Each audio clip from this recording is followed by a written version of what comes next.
In the silent, unending theatre of the cosmos, our story begins where all stories end at the beginning. For generations, we have stared into the deep, imagining the first flicker of existence. We have built colossal instruments to listen for the echo of the universe's inaugural moment. That echo has a name: the cosmic microwave background. It is the afterglow of a phenomenal genesis, a fading warmth from a fire that once filled all of space. For decades, we believed we understood the narrative of that first incandescent second. A story of a universe born from a point of infinite density, a singularity that erupted in the event we call the Big Bang. But this elegant narrative concealed unsettling paradoxes, questions so profound they threatened the entire edifice of cosmology. To solve them, we invoked a moment of unfathomable power, a hyper-expansion called cosmic inflation. It was a brilliant, almost perfect solution. But now, from the deepest shadows of theoretical physics, a new story is emerging. A challenger has arrived, a conception so radical it seeks to rewrite the very first line of cosmic history. This new paradigm suggests that the explosive birth of our reality was not the true beginning. It posits that something existed before a turbulent primordial sea of pure energy, and that the catalyst for our universe, the spark that ignited time and space, was not a mysterious inflationary field, but a whisper from the void that grew into a roar, a gravitational wave. To comprehend this revolution, we must first journey back to the triumphant theory it seeks to dethrone. Our journey starts not in the cosmos, but in the human mind grappling with an expanding reality. In the early 20th century, the discoveries of astronomers like Edwin Hubble shattered our static conception of the heavens. Galaxies, it turned out, were not fixed jewels in the night, but were all rushing away from us and from each other. The implication was staggering. If the universe is expanding today, then yesterday it was smaller. And if we rewind the cosmic clock far enough, everything, every star, every galaxy, every atom must have been crushed together into a single scorching point. This was the genesis of the Big Bang model, a universe born from a primordial fireball. It was a powerful and predictive framework. It explained the abundance of light elements like hydrogen and helium forged in the furnace of that early state. And it made a phenomenal prediction that a faint relic radiation from this inferno, stretched by cosmic expansion into microwaves, should still permeate all of space. In 1965, two radio astronomers, Arno Penzias and Robert Wilson, stumbled upon this very signal, a persistent, unavoidable hiss in their antenna coming from every direction in the sky. It was the baby picture of the universe, the afterglow of creation. The Big Bang theory was confirmed a triumph of human intellect.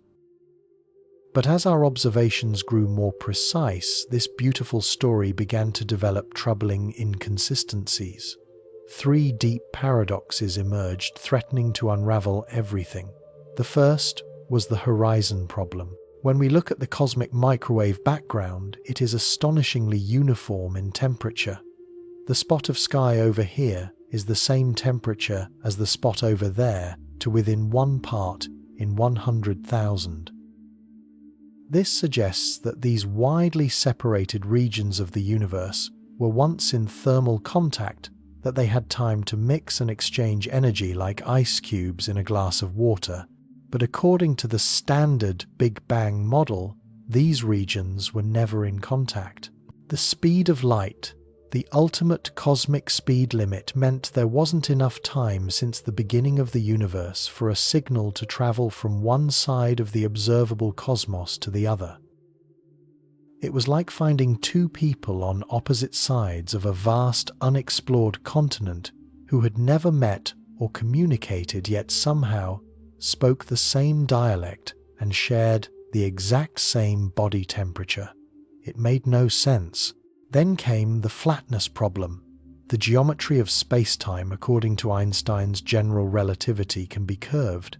It can be open like a saddle, closed like a sphere, or perfectly flat. The fate of the universe hangs on this geometry. A closed cosmos would eventually collapse back on itself in a big crunch. An open one would expand forever, growing cold and dark. A flat universe sits on the knife's edge between these two fates. Our measurements today show that our universe is remarkably impossibly flat.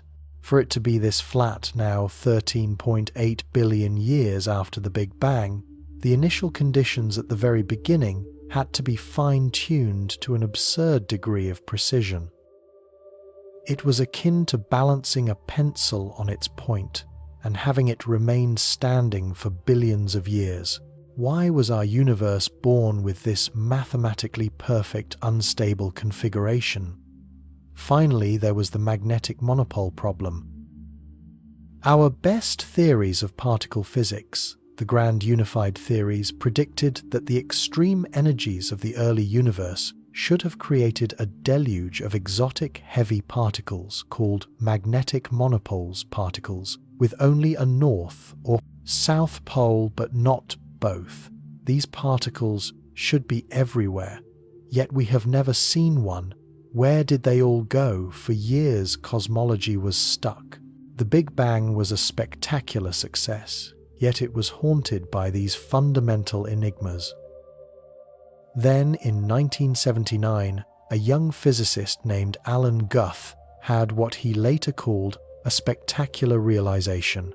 He was contemplating a hypothetical energy field, a quantum field that could, under certain conditions, possess a kind of repulsive gravity. What if he wondered this field dominated the universe for a fraction of a second after its birth, in an infinitesimal sliver of time from roughly 10 to the -36 to 10 to the -32 seconds? This field would have driven a period of exponential runaway expansion. The universe would have doubled in size, then doubled again and again, at least 100 times over. A region smaller than a proton would have swelled to a volume larger than a grapefruit almost instantaneously. He called this process cosmic inflation. Imagine you have a tiny, intricately wrinkled and folded piece of fabric. It's so crumpled you can't make sense of its overall shape. Now imagine grabbing it from all sides and stretching it out with unimaginable speed, expanding its surface area by a factor of trillions. The wrinkles, the folds, the complex curves, they would all be stretched flat. Any local imperfections would be expanded to such a colossal scale that your patch of the fabric would appear perfectly smooth and uniform. This is what inflation did for the universe. It solved the flatness problem by taking any initial curvature the universe might have had and stretching it out to near-perfect flatness, just as inflating a tiny balloon to the size of the Earth makes its surface appear flat to someone standing on it. It solved the horizon problem because, before this explosive growth, the entire observable universe we see today was an incredibly tiny subatomic patch. Everything was in close contact, able to share energy and reach a uniform temperature. Then inflation suddenly ripped these regions apart, stretching them across vast cosmic distances faster than the speed of light. The uniformity we see in the sky is a fossil, a memory of a time when everything was neighbors. And it solved the monopole problem by dilution. If any magnetic monopoles were created before inflation, this immense stretching of space would have thinned them out so completely that the chance of finding one in our observable universe today is practically zero. Inflation was a masterstroke, a single elegant idea that solved the three greatest puzzles of cosmology in one go. It became the cornerstone of the standard cosmological model. But the reign of a scientific theory is never absolute. Over the decades, as physicists delved deeper into the mechanics of inflation, uneasiness began to grow. The theory that was invented to solve problems of fine-tuning seemed to require its own set of finely tuned conditions to get started. The shape of the inflationary potential, the energy landscape that drove the expansion, had to be just right. It was as if we had solved one puzzle only to create another more abstract one. A more profound and bizarre consequence also emerged. According to most models, once inflation starts, it never completely stops. Quantum fluctuations would cause it to end in some regions, creating pockets like our own universe. But in the vast expanse between these pockets, inflation would rage on eternally, constantly spawning new bubble universes. This is the concept of the multiverse. While philosophically tantalizing, the multiverse presents a deep scientific problem. If there are an infinite number of universes with an infinite variety of physical laws, then anything that can happen will happen. The theory predicts everything, which means it predicts nothing specifically. It becomes almost impossible to test or falsify, straying into the realm of metaphysics.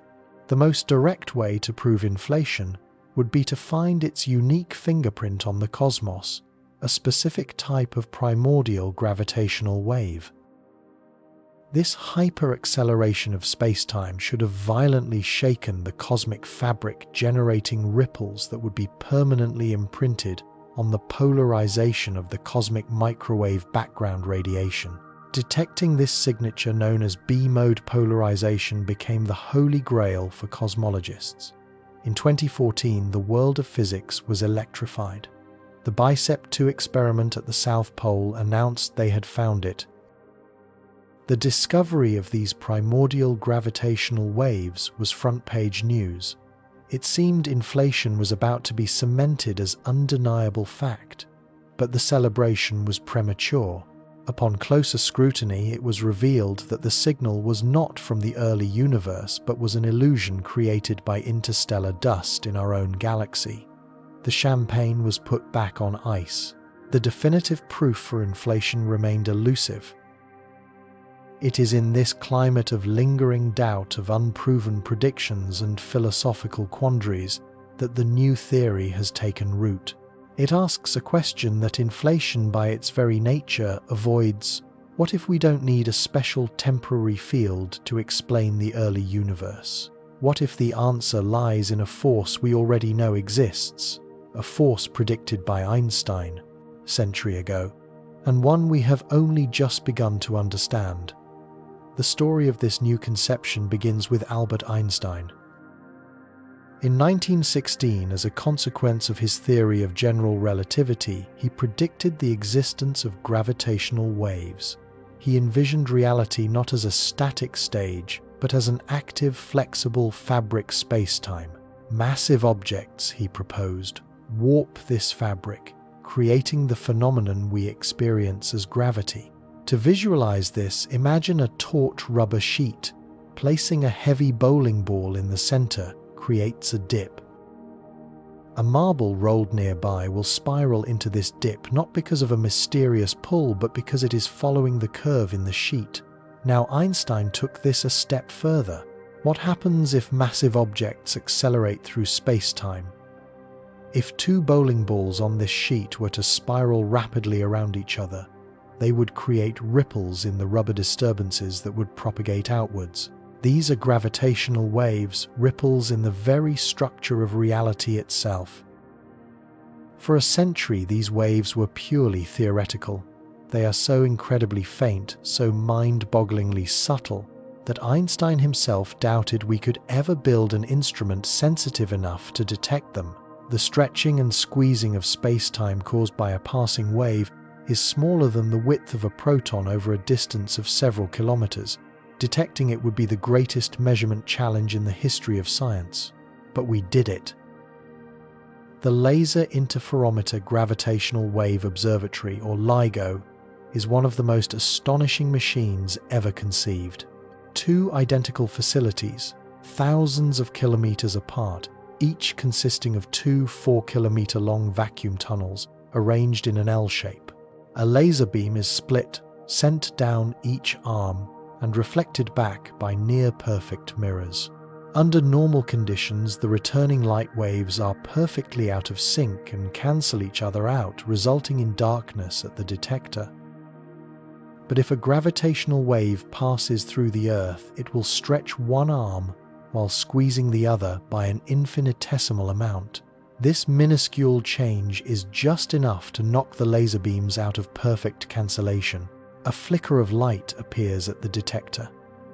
On September 14, 2015, after decades of tireless effort, a flicker of light appeared. It was a signal from two black holes a billion light-years away, spiraling into each other and merging in a final violent cataclysm. For a fraction of a second, that merger radiated more energy in the form of gravitational waves than all the stars in the observable universe combined.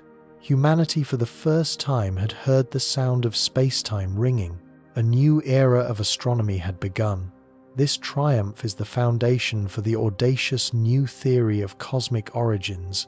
It begins by reimagining the state times before, times the Big Bang. Instead of a true nothingness or a point-like singularity, it postulates a pre-existing state, perhaps eternal, a four-dimensional space-time, vast and dynamic, but not filled with matter and energy as we know it.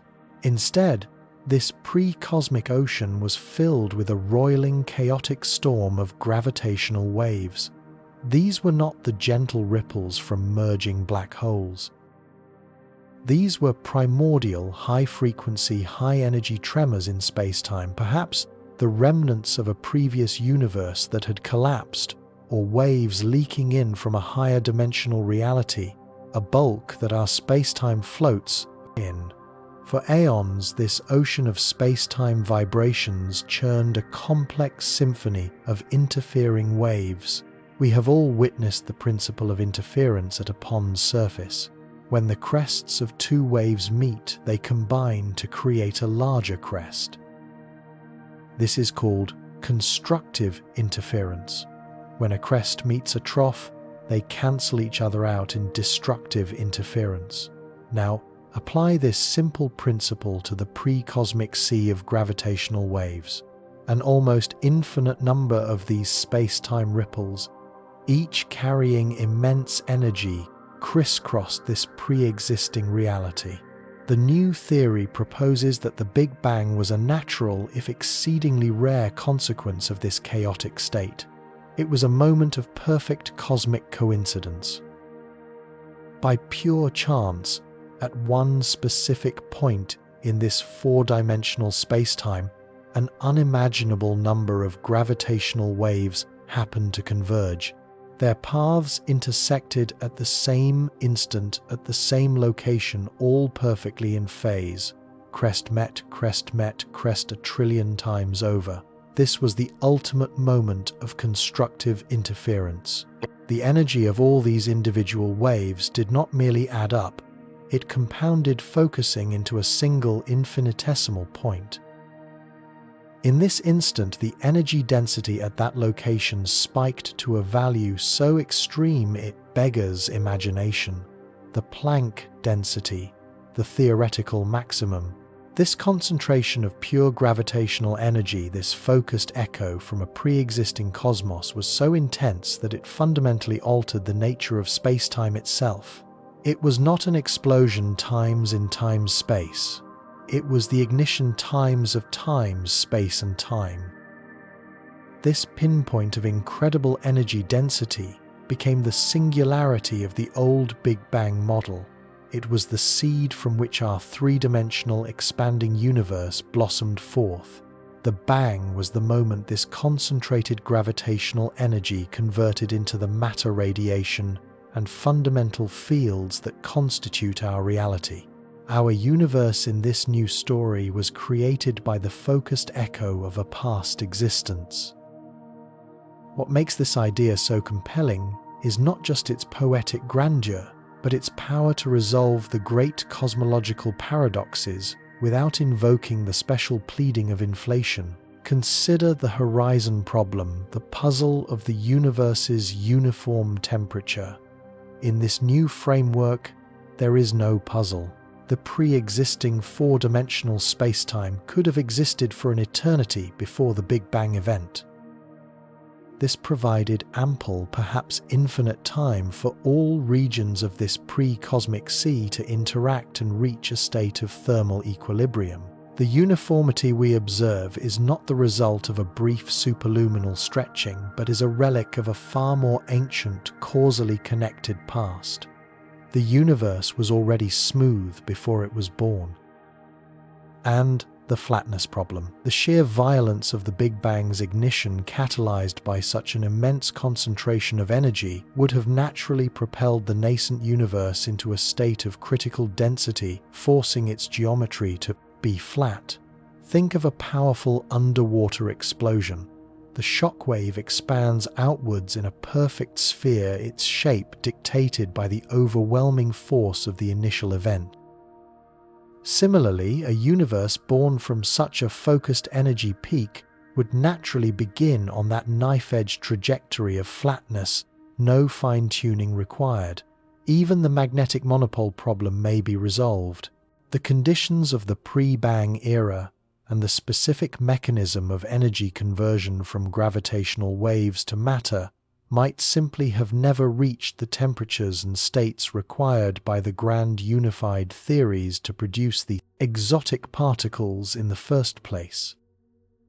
The problem vanishes because the conditions that create it never arise. This new theory therefore stands as a formidable challenger.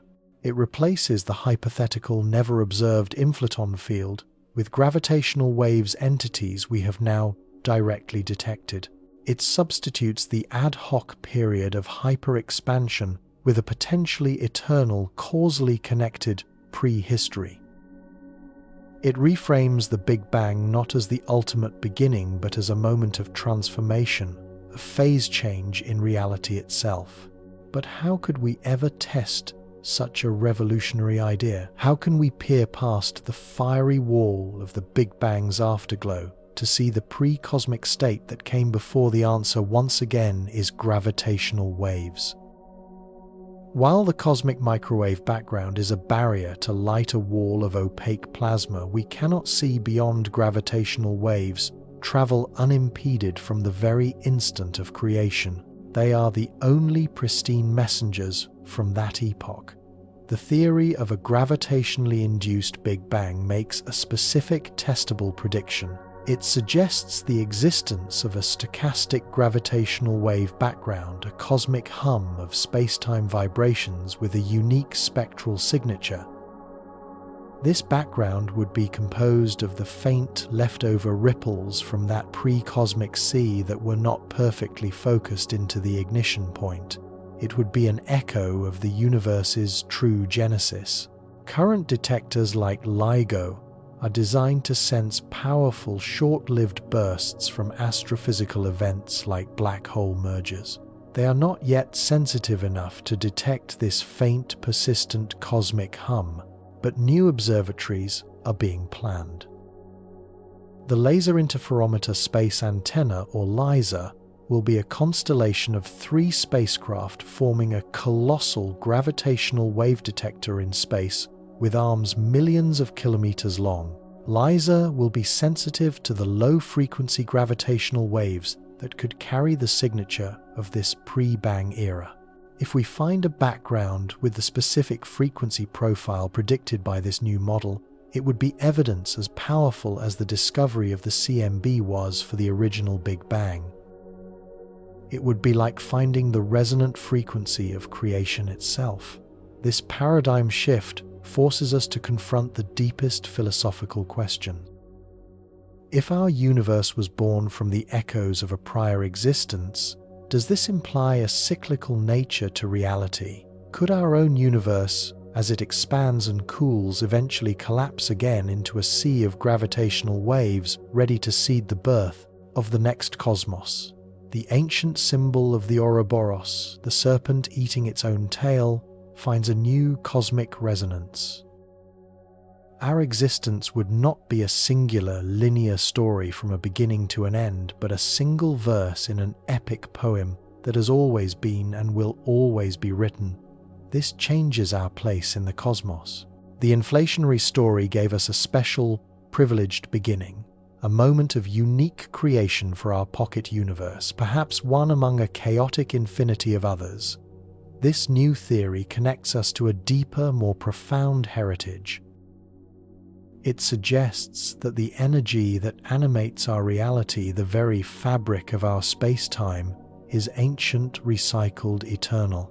We are not the result of a one-off cosmic miracle, but a natural, emergent property of an everlasting dynamic system. Our universe was not created from nothing, but was born from the memory of everything that came before. The quest to understand our origins is the most fundamental human endeavor. For a century, we have read the story of the cosmos in light. We learned to decode the messages in starlight, in radio waves, in the faint microwave glow of our own cosmic dawn. Now we are entering a new age. We have built new senses for ourselves, new ears to listen to the silent symphony of the universe. We are learning to interpret the vibrations of space-time itself. The theory of inflation, a cornerstone of modern thought, may yet be proven correct. The faint signature of primordial waves it predicts may one day be found hiding in the noise. But science thrives on competition, on the tension between rival ideas. This new conception, born from our newfound ability to hear the cosmos, offers a powerful, elegant, and testable alternative. It challenges us to look beyond the beginning, to imagine a past before time as we know it began. The final answer awaits us hidden in the faintest tremors rippling through the fabric of existence. The story of our genesis is not yet finished. We are only just now learning the language in which it was written, and as we listen with ever more sensitive instruments to the deepest echoes of the void, we may finally hear the true story of how it all began.